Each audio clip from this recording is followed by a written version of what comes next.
Good day, Raider Nation. This is Raider Tone, coming from the Bay Area, California. I got some special guests here. Oh, of course, our resident in-house, Boneface, and then our brother Chris and Raider What's Fred. up, Brother Nation? How you doing, Raider Nation? Yes, yes, yes. And today we bring in the one and only number 99 himself, Raider Fred. He joins us here on the Syndicate. What's happening, Hey, Raider Fred? Fred. How's What's up, everybody Fred? doing, man? How about doing, Nation? Chris in the house. Yeah, What yeah. up, Raider Nation?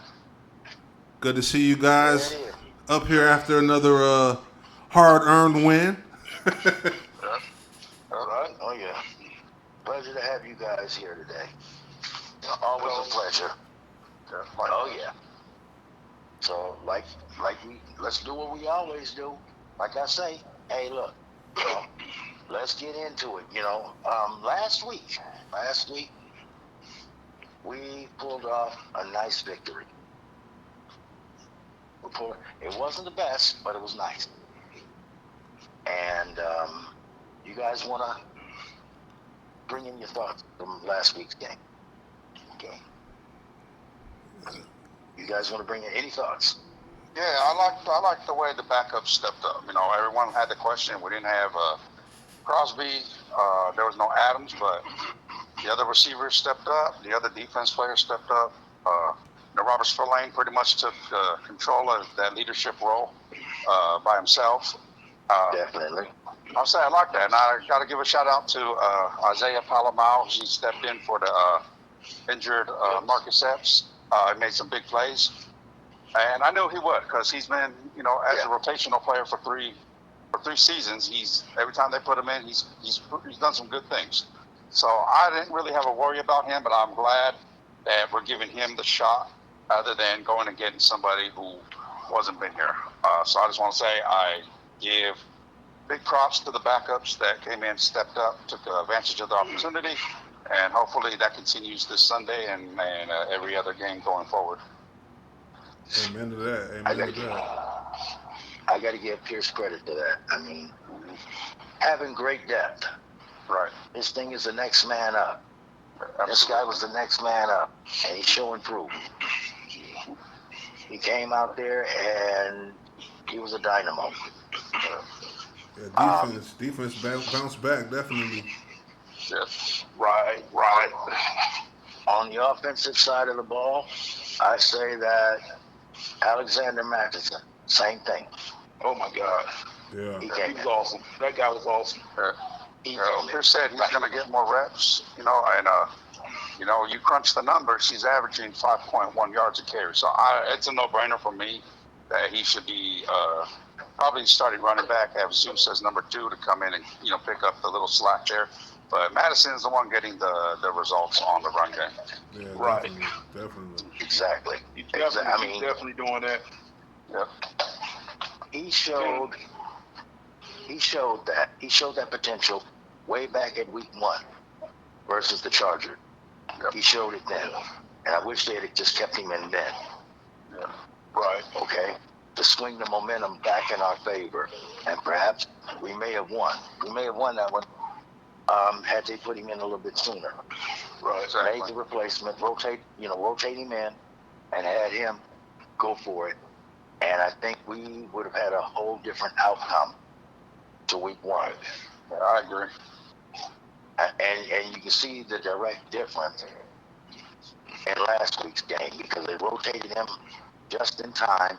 And look, 5 yards a carry. And you guys already know I said this about Josh Jacobs last year, and I'll say it about this kid this year. If you can get a running back to run 5 to 7 yards per carry, you should easily be able to win. All right. Yeah, Right. Yeah, easy. easily. Easily. And a breakaway for 10, 20 yards doesn't hurt either, Right. Well, of course. 2 24-yard runs right when we needed it. I mean, that was phenomenal. Right. That was phenomenal. Right. And like I said, We had them by 10 points, and we ended up winning the game anyway. That's why I kept saying all last year and this year, you get a good running back that can run 5 to 7 yards, boom, you shouldn't have no problem with. And the good thing about that is that even if they have pass rushers are no good against the run game. They're Yeah. less effective, Yeah. because there's no ball to be thrown. So there's nothing for you to go out there and rush again. Not only that, chasing runners makes their ass get tired. That wears them out because now it's physical and it's a foot race, and that wears defenses out. And it brings a whole lot more energy out of your secondary because now they have to work harder. Yep. And like I said, it was a pretty good, it wasn't the best, but it was a pretty good victory. It was ugly, but I'll take it. Yeah. There it is. There it is. I'll take it. We're gonna need that run production this week because from what it looks like now, we know Denver. We're familiar with them, but you got to respect the defense. The defense is one of the top ranked ones. But if I see anything, I think we could capitalize on. I think it's running the ball because you don't want to be throwing too much with Sertan out there. Funny you should say that. And that brings me to the pregame this week. And as you guys know, this is week 5. And yes, we have the Denver Broncos in our second division. So let's get into that. Mm-hmm. On offense, let's do it. For us, in my opinion, power/ball control may be effective this week. Denver uses a 4-3 zone type defense. However, they will shift and go to a 3-4 also. I've watched a lot of that. I watched it for the last 2 weeks. They'll switch up, especially when they're going for when they really want to pull a wide zone and don't want to have to go into a nickel. They'll use that. The other thing is when they do that, they tend to be a little bit more aggressive on the defensive side. So that said, I think and for us to counter that, establish the run and set up the pass is probably the best way to get past that. Now, in addition to how Denver sets up their formations, the other thing that they really like to do is they will rotate their secondary, mainly between Sertan, Jaquan McMillan, and Riley Moss. And what they'll do is they'll use these guys for coverage. And anytime they blitz, they usually blitz from the slot.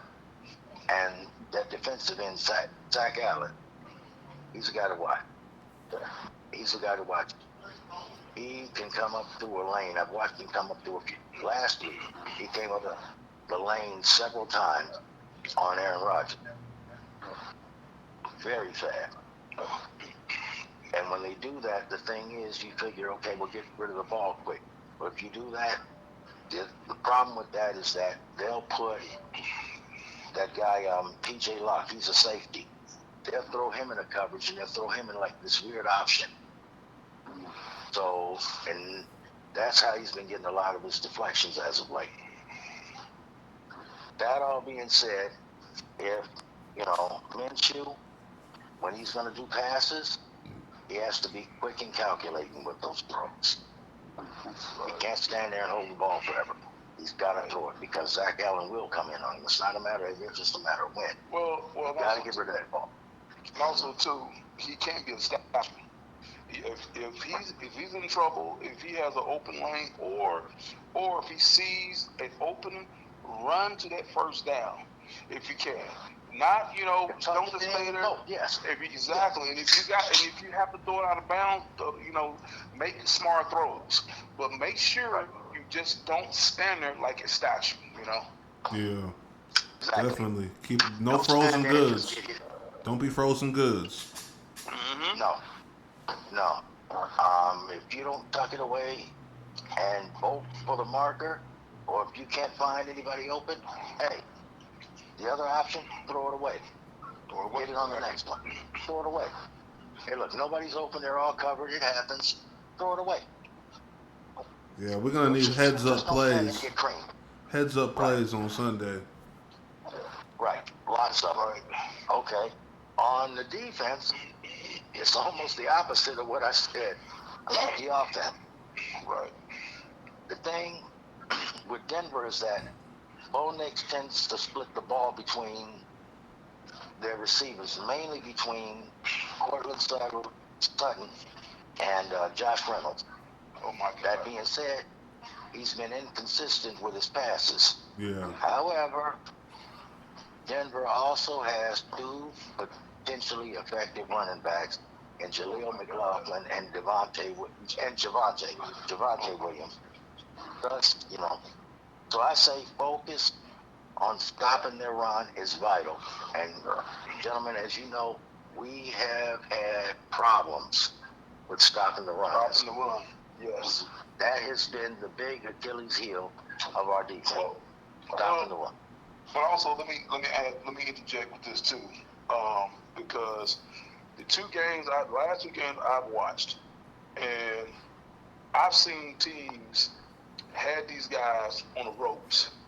But one bad thing, these guys seem like they forgot when they had them on ropes. You have to contain Bo Nix. I cannot stress this enough to the defense. You have to. I watched this guy. He kind of reminds you of an old school Jake Plummer. Yeah.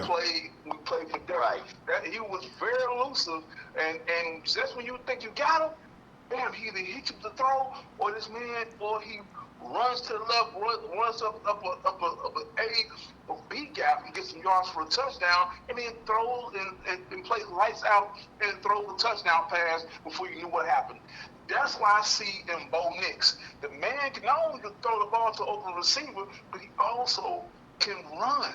The boy got legs. You blitz. You have a blitz. Please have a spy or somebody that can contain this dude. Because he is going to kill us. I'm telling y'all. The key thing is not just stopping the run, but please keep your eye on Bo Nix. That's all I got. Yeah, they gotta keep a hat on everybody on Sunday. Right. The thing I want to underline with what Fred was just saying, with keeping your eye on him. The other thing I want to say is that Bo Nix has this incredible way of moving the pocket. Yes, he did. That he can do very well. Yes, he does. He can move the pocket. Sort of like a Drew Brees-esque type, where Drew Brees can move a pocket like that. I've watched it. He did that a couple of times last week, and once or twice the week before. Yes, he can move the pocket. So I want to say that, Anyways, like I said. Yeah, we're gonna have to confuse him. Yes. Yeah. Throw different looks at him, man. Throw different looks at him. And if you got a hand on him, get him to the ground and not be, half tackling these little funny tackles we've been doing lately. Yeah. Right. Getting pieces of a guy. No. Right. You're gonna have to wrap this cat up. Yeah, because if you that's what I don't, said. Because he will take off running too. So yeah, you gotta stop this run. Gotta stop this run. yeah, that's the biggest threat right there to the offense, because he ain't really the part of the game right now where he's knocking them dead through the sky or whatever. His legs, yeah, that's a problem though. Mm-hmm. Right.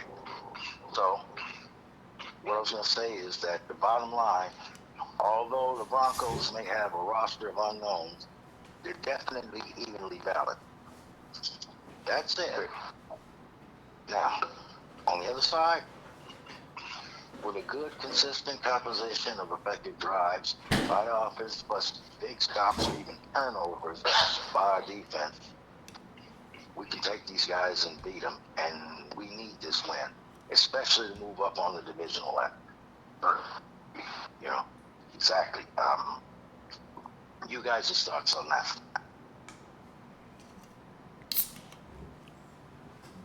On what this upcoming? Yeah, the whole thing. Well, I seen whatchamacallit, the Chargers just came off a L, no? Yeah. Yeah, Yeah, they he just just lost. lost. It looked like the Chiefs. They got a little bit of an advantage. Yeah, we definitely got to take this one.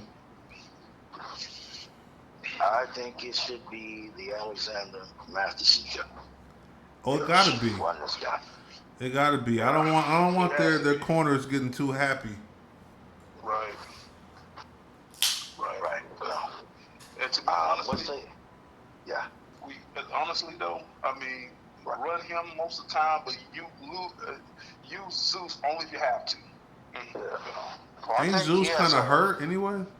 he had a groin injury or something. Okay. Yeah. So I don't know. I haven't heard if he's in or he's out, but yeah, Right. I would. But yeah, Madison's been getting I'll results tell like you I what. stated.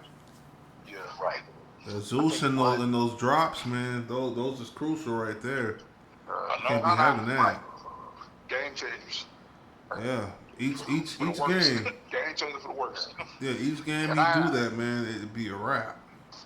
And I understand, like they wanted to see, they believed he was the guy and give him the chance, but 4 games it just ain't working. And you have, again, Madison's, the guy that's getting the production there. So to me, it's a no-brainer to get him out there and just let him take the load. I said that. But this game overall, offensively, both teams scored. Most they scored in the game was 26 points. So I'm thinking, just based on the 4 games, I'm expecting for the most part, a defensive battle, maybe some low scoring. But I think the team to get in the range of the 20-point mark, I think will be the one that wins, and I think we will have the edge. Also, it's in Denver, so and we got a good field goal kicker, and that's every kicker's favorite playground over there. So I think that can go in our favor as well. Yeah, and it's important to note that we have beaten them more in Denver than we have at home. Right. True. We're one of the few outfits who can go to Denver and literally beat the tar out of them in their own stadium. Perhaps a lot of these other guys have all kinds of issues. They have to have oxygen and this and that and run out of air, complaining about thin air. The weirdest thing is that we always could go up there and beat them. Right. Especially at night and in bad weather. Yep. You guys remember the Ronald Curry catch? Yep. The middle of the snow at night. One-handed grab. So, historically, yeah, we have been known to be that one outfit who can go into their stadium and beat them. And like I said, if we establish a good rhythm and stay consistent with it, especially if we got to convert these third down. Got to convert the third down. Yes. If we can do that, they can be beaten. But keep in mind, and I hope Pierce keeps this in mind, although they don't have a lot of top-notch people over there, any household names outside of maybe Patrick Surtain, they are definitely evenly balanced, and I wouldn't take them lightly. Nah. Yeah, they're savvy players on that defense, and Vince Joseph's always been a good defensive coordinator. Exactly. The head coach thing didn't work out, but everywhere he's been, they seem to have a decent defense with him calling the shots there. So that's another thing that we had to take in. Well, then too, also about the third downs, those are important because it gives the defense a rest, big rest because, it's tough when you are a hard-nosed defense and you got to keep that energy the whole game, and you need that run, you need that rest, man. If you don't get that rest, you're gonna eventually run out of gas, and that's a whole important thing. What Mark just said, my man Boneface. You got to correct those, you got to correct those third downs, man. Those third downs are crucial because the more you keep the offense out there, the more the defense can rest. And to me, that's going to be the key to this game. It's this defense. Right. Time of possession, TOP. Time of possession. Thank you. It's extra important playing in Denver with the high altitude that we give, the defense as much rest as possible. Gotta run the ball down their throat. Mm-hmm. Right. I mean, yeah, you don't want to come off of the field, sitting down, finally trying to take a rest, only to get up and turn around and run back out. That was our problem against the Panthers 2 weeks ago. Right. And I looked up and I knew they were tired. They had the HOH going. You guys that don't know what that is, that's the hands on hip. Pure sign of fatigue. And as you guys already know, when you start getting tired, you start making mistakes. And with mistakes come injuries. Yep, exactly. That's exactly how it goes. You know, fatigue, mistakes, injuries. So, yeah, exactly. So that goes under the mistakes, right? Mistakes. There you go. Yeah. That goes under the mistakes. Or you know, Okay. too much time on them tires, man. You start getting worn down. That's what I mean. Fatigue. Yeah. Right. Fatigue. Yep. Right. And like I said, then you start making mistakes. You start getting flags and everything else because now your focus is off because you're tired. Right. And what happens after that? You start making moves out of desperation and start taking risks that you normally wouldn't take. And that's usually how you get hurt. Exactly. Or So, you know, you've been that's walking around on something that's already hurt, and get worse because you've been out too long on it. Re-aggravate. Yep. That was probably the issue with Max Crosby. Yep. Yep. You was out there too long. Because he hurt his arm too quiet as kept. Spillane hurt his arm during that Carolina game. So time of possession is very important. So instead of just getting out there trying to throw the ball and this and that, all these 3 and outs, no. You start running the ball. Start running the ball, keep these guys out there. Not only that, but hey, it keeps their defense out there. And the problem is hey, if they ain't got the ball, they can't score. Exactly. Right. Right.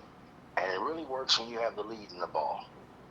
Oh man, if you can go up a couple scores on old Bo Nix over there, that'd be great because you want to have him in a predicament where he got to throw a bunch of touchdowns. So we know throwing ain't really his strong suit yet. No, he's been inconsistent with his throws. I mean, Yeah. he can make passes, but he's been on and off so far this year.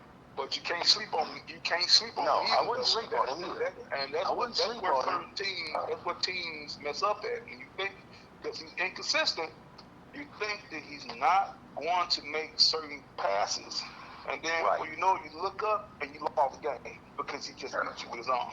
Yeah, So, but I yeah. look at it like if you got Johnny Unitas down 21-0, you know he know the pass rushers is coming for him. You know, so Right. I got more faith in a guy that ain't really throwing well at the moment. You know, not coming back for 21. You know what I mean? I'm saying if we get somebody in a hole, yeah. So, no, I understand, I mean, you don't want to get complacent with him. No, you don't. You don't want to get complacent. No, you don't. Just because if we happen to have the lead, there's no reason for you to not take your foot off the gas. Keep your foot on the accelerator. That's when the run game comes into the program. Keep your foot on the gas. Don't take it off for nothing. You get the lead, you keep your foot on the gas and run it all the way in. I want to see the run game and some good play action jumping off and some ball control. I don't want to see nothing crazy, no close games, because they run the ball like they should and just have a pitch a shutout for a quarter or two. Just get a cool little lead on them, see what you can do. Like I said, they like to blitz anyway on passes. They do. And Minshew suffers. It seems like, he suffers when the blitz is coming. They do. So the thing is that go with the run game, because once they see that's going on, they're not going to be so quick to try to blitz. Exactly. They're not going to send all those guys forward like that. Nope. So that's the main thing. And that would keep Zach Allen away. That'll keep him away from making any crucial plays that could potentially hurt us. All right. So again, you guys, your thoughts for this one? Final thought. Yeah, we just got to use some ball control versus this team because they're trying to slate it as defensive showdown already. So we know whoever has the ball the most and scores points in the red zone, touchdowns preferably, Yep. they got the advantage. Yeah, like I said, like I said, I think the first one to get to that 20-point marker over will be the ones that win. I think it could be us. I think we got the better players offensively overall than what the Broncos have. But that's just my opinion. It's not really gospel, but that's just from what I see. I think we could have the edge on Sunday. Definitely. Okay, Fred. Well, to me, the key thing to me, my thoughts is ball control, ball control, ball control. Play keep away for the most part in defense, and if you can contain Bo Nix, you can stop their whole offense. But other than that, that's it. Okay, I say, hey, use that run game. Use that run game. To me, and this is just me, when I look at Matheson, he kind of reminds me of a running back like Todd Gurley, like I told you guys earlier, before we got on the air. And him getting a little bit of daylight would probably be the difference maker on the offense. On defense, yeah, you're going to have to stop those running backs. Definitely have to stop those running backs. And as well as, like Fred said, keep a spy open, keep one guy in an option on Bo Nix. And I think if we do that, but we have to remain consistent, not get complacent, and I think we could win. I think we could get this one. Yeah, we can get it, definitely. I think so too. Yeah, he's gonna have to. Minshew's gonna have to watch out for that blitz, and whatever he do, Right. keep an eye on Surtain, man. Don't let him play He you. can't. Do not let Surtain No. play you. Yeah, he can't be throwing careless or nothing. It's like, it ain't there, just don't throw it, take care of it, run out, whatever you got to do. But yeah, he throws one wild pitch, Surtain. He throws one wild pass, Surtain going to be all over that, and that's just that. Right. I think, yeah. So to wrap it up, I'm gonna say this. You keep your eyes on Surtain on defense, and I'd also say keep your eye out for that strong safety, PJ Locke, Yeah. because that guy looks like he could be a potential ball magnet. If he's anywhere near it, he's gonna get it. So, and with that, I think, again, those hazards right there, I think we can win. And like I always say at the end of these pre-games, that's my 2 cents, and enjoy the game. Enjoy the game, Raider Nation. Enjoy the game, nation. Do not feed Surtain. Enjoy the game.